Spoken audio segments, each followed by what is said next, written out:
How we doing, everybody? Well, I told you I'd get everybody some drive video, and I did.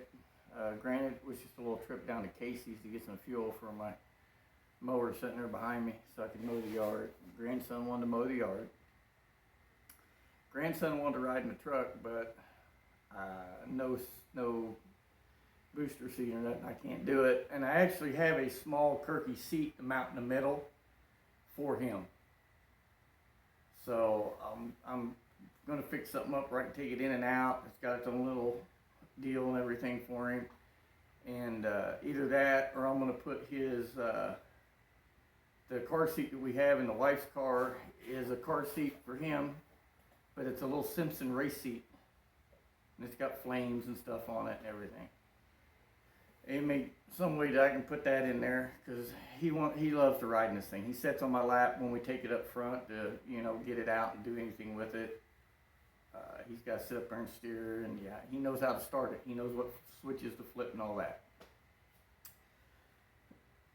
But that little run yesterday, or not yesterday, but Sunday, today's Wednesday, that was 3 pounds of boost, and I never took it over $5 grand because it wouldn't build any more boost at that point. And you would think that each turbo, the wastegate form is sprung at 3 pounds, you would get a combination of 6, but it don't work that way. It's 3 pounds. 3 plus 3 equals 3. It's not 3 plus 3 equals 6. You just get 3 pounds. So I'm contemplating if I want to continue just keep it on gate pressure. I've got some different springs. They're tile because I got tile guts inside the VS Racing gates as their MVR clones. I've got a 580 spring, a 725. I think I've got a 10.25 or 10.35, and then I got like a 12-pound spring for them. And they go by color, and I got the color chart, but I bought a bunch of springs. It was like a set of 7 springs for each gate. So we're going to up the springs, but I'm contemplating, I've been looking at this Turbo Smart E-Street boost controller. I've also been looking at the G-Force 3, G-Force 2. All of them use Mac valves.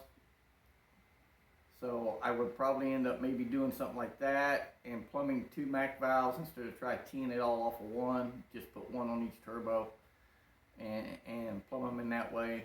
I'm still researching that. Like I said, I'm new to all this turbo stuff. But we're looking into that. But everything went well. No leaks, no fluid swapping spots or anything like that. It did fine. Which is surprising because this thing makes about 90 to 95 pounds of oil pressure at $5 grand. It does have a Meladon, one of their better oil pumps, and it's high pressure, high volume. And now I got the oil going through this 19-row cooler, then to a block, distribution block, which reads the gauge for their oil temperature. So I can see what the temperature of the oil is after it goes through the cooler to try to cool it down before it goes into the turbos. I'm not having any issue with it pushing past the seal from the turbos or nothing because it drops at about 10 pounds by the time it goes through the cooler and the lines and stuff. So it's running about 80, 85 PSI, but it's not hurt nothing. And I've got just a regular open 8th pipe to -4 fitting in the turbos. There's no restrictor or nothing in them. So far so good on that. The rear shocks helped, giving it more shock travel in the back. It's planting the tire a lot better. Before, the old shocks, I literally had about 2 inches of travel, and it just bottomed the shock out, and at that point, it hit the end of the shock, locked the cow tracks, and everything went solid, and it just blow the tire off the back of it. You could boil it literally. First gear, grab second gear, grab third gear, and it's just steady, just rolling smoke, bouncing off the damn Rev Limiter, and you could literally hold it in third gear for blocks down the road. This thing makes a lot of power and a lot of torque NA, and with that little bit of boost, yeah. You can see in one part of the video where I start to go turn, make my turn after I stop and go up the hill, you can see the front end rear up and come back down. And I've got some Viking coilovers with 550 pound springs. That's what they recommended for it being a big block in the nose of this. And I've got some lower tubular control arms I bought way back from Spawn. I think it's Spawn Engineering, but Spawn online, that I've never put on it. And it's still got the Speedway $50 uppers on it that work just fine. So they're just metric G-body uppers. You use two, I think it's left-hand side, 8-inch arms instead of the 8.5. You just flip one over to the other side. But as I said, when I got the IRD carburetor, I was going to send the Quick Fuel, the 850 Black Diamond Quick Fuel blow-through carburetor, to somebody. I have it boxed up and ready to ship. It's going to Colton Wilson at Skull Garage. I've got it addressed. I've got his dad's address. I won't disclose that. When I sent some other stuff to him, I've already got it boxed up, addressed to his dad. There's a note in there. It's in its original box with original paperwork. I put the vent tube extensions that come with this with it. I put a set of boost reference power valves I bought online because I'm not going to use them. I also sent a set of boost reference power valves that are the exact same ones that's in this IRD carburetor. They were spares. I've got another set, I'm keeping for myself, so I got 3 sets total. They're a little pricey for what, but I sent 2 of them with it. One's in it, one's in the bag with the card, business card, and everything else. All the instructions went with both of those. The only thing he's going to have to do is put jets and jet extensions in it because we robbed the jets and the jet extensions out of it for a buddy's carburetor. So I don't have anything to put back in it. I'm going to buy a jet kit, but I think better off just to let him put in it what he needs or what he wants. But I think the 850, as much as he's getting ready to do to that engine in his truck, I think it would help him. It's a true blow-through carburetor, and honestly, it's no different than this, other than my RD has had a whole bunch of extensive work done to the metering plates, and it's 1,000 CFM versus an 850. It's got bigger needle and seats in it. It's billet center section, billet base, billet metering blocks, where the 850 is just a billet metering block and billet base plate. It's still got a cast center section, cast bowls. These are the same bowls, except I got a little bit different float. Like I said, a bigger needle and seat. I think this has 150s in it, where the Quick Fuel's got a 130. But it's boxed up, ready to go. I'll have my wife drop it off on her way out tomorrow or the next day here with UPS. And like I said, I put all the stuff in there. I wrote a note and put in there telling him that it needs jets and jet extensions. Everything else is in there. The boost reference power valves, instruction sheets for both of them. And if you watch this video and I put it on a note, it's already had the vacuum port for the power valve circuit drilled, tapped, and it's got a set screw in it to plug it. So Colton, if you watch this video, you don't need to mess with any of that. It's already been done to it. Also, I think there's the original 4.5 power valve and a 2.5 power valve in there. They're both new. They're both fine. Use them. Do what you want with them. My thing is, I followed that channel and the build on his dad's 57, his brother's cars. I followed all of it.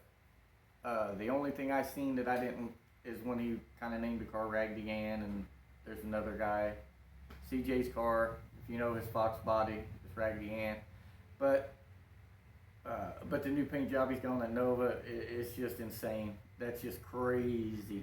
And the stuff that they're getting ready to do to Colton's truck, it's going to make a lot more power, and he's going to need more carburetor. And really, I couldn't think of anybody else that I'd want to send it to. No hard feelings to anybody. I'm sure there's a lot of you guys that probably could have used it. But it's basically a brand new carburetor. The truck drove around the block once with it on it. Other than that was runtime in the garage. And it was bought as a gift, unbeknownst that this one was ordered. So I figure my thing is, I would rather my parts sitting on the shelf. If I know I'm going to use them or my son's going to use them, then I'll hang on to them for a little bit. But other than that, they're not doing any good sitting on a shelf in a box collecting dust and end up going to waste. And then you're going to have to go clear through a lot of this stuff like fuel pumps and stuff. After a while, I wouldn't trust them. Sitting on a shelf for 2 or 3 years, seals dried up, stuff in them, I wouldn't trust them. So letting this carburetor just sit on the shelf, I figured it'd be better off to send it to him. I intended on sending it to him from the beginning. Soon as I ordered this one, and I had the other one, I knew when it come off, I was going to send it over there to Colton, and I'm sure he'll put it to use.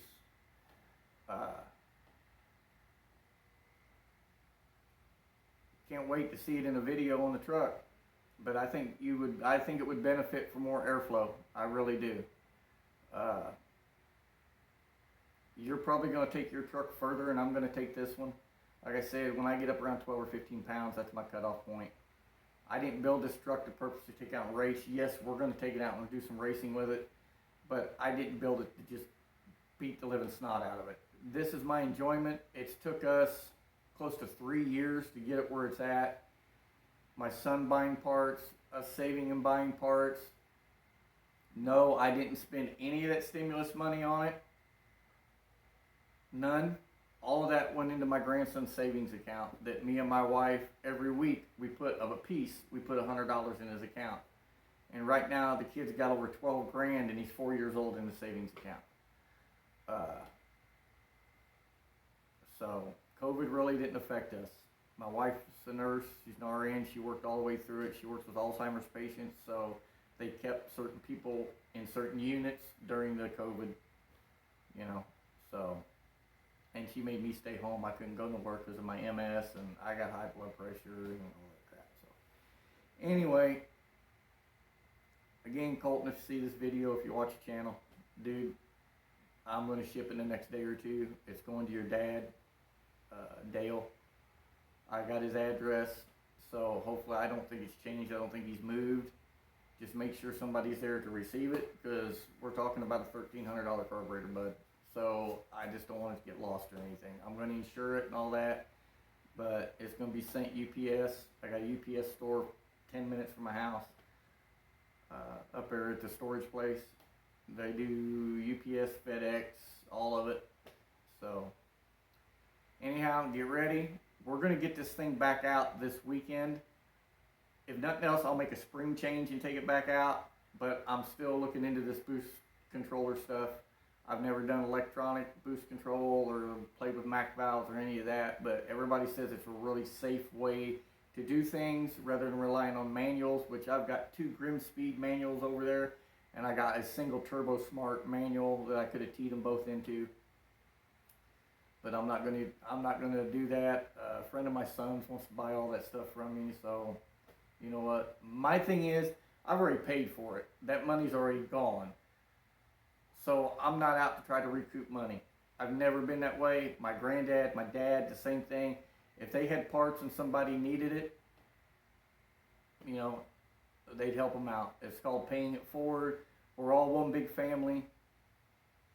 We got to protect this too, what we love to do, because they're trying to take it away from us. So anytime I can do something to help somebody else out, I'll do it. I'll work on your stuff. If it's nothing more than sitting there pumping a jack handle to actually getting in and tearing the motor, taking it out, tearing it apart, fixing it, I don't care. If you're close enough to me, I'll help you. But, I'd be able to do a lot more, but I've got a 4-year-old grandson that we care for 24/7.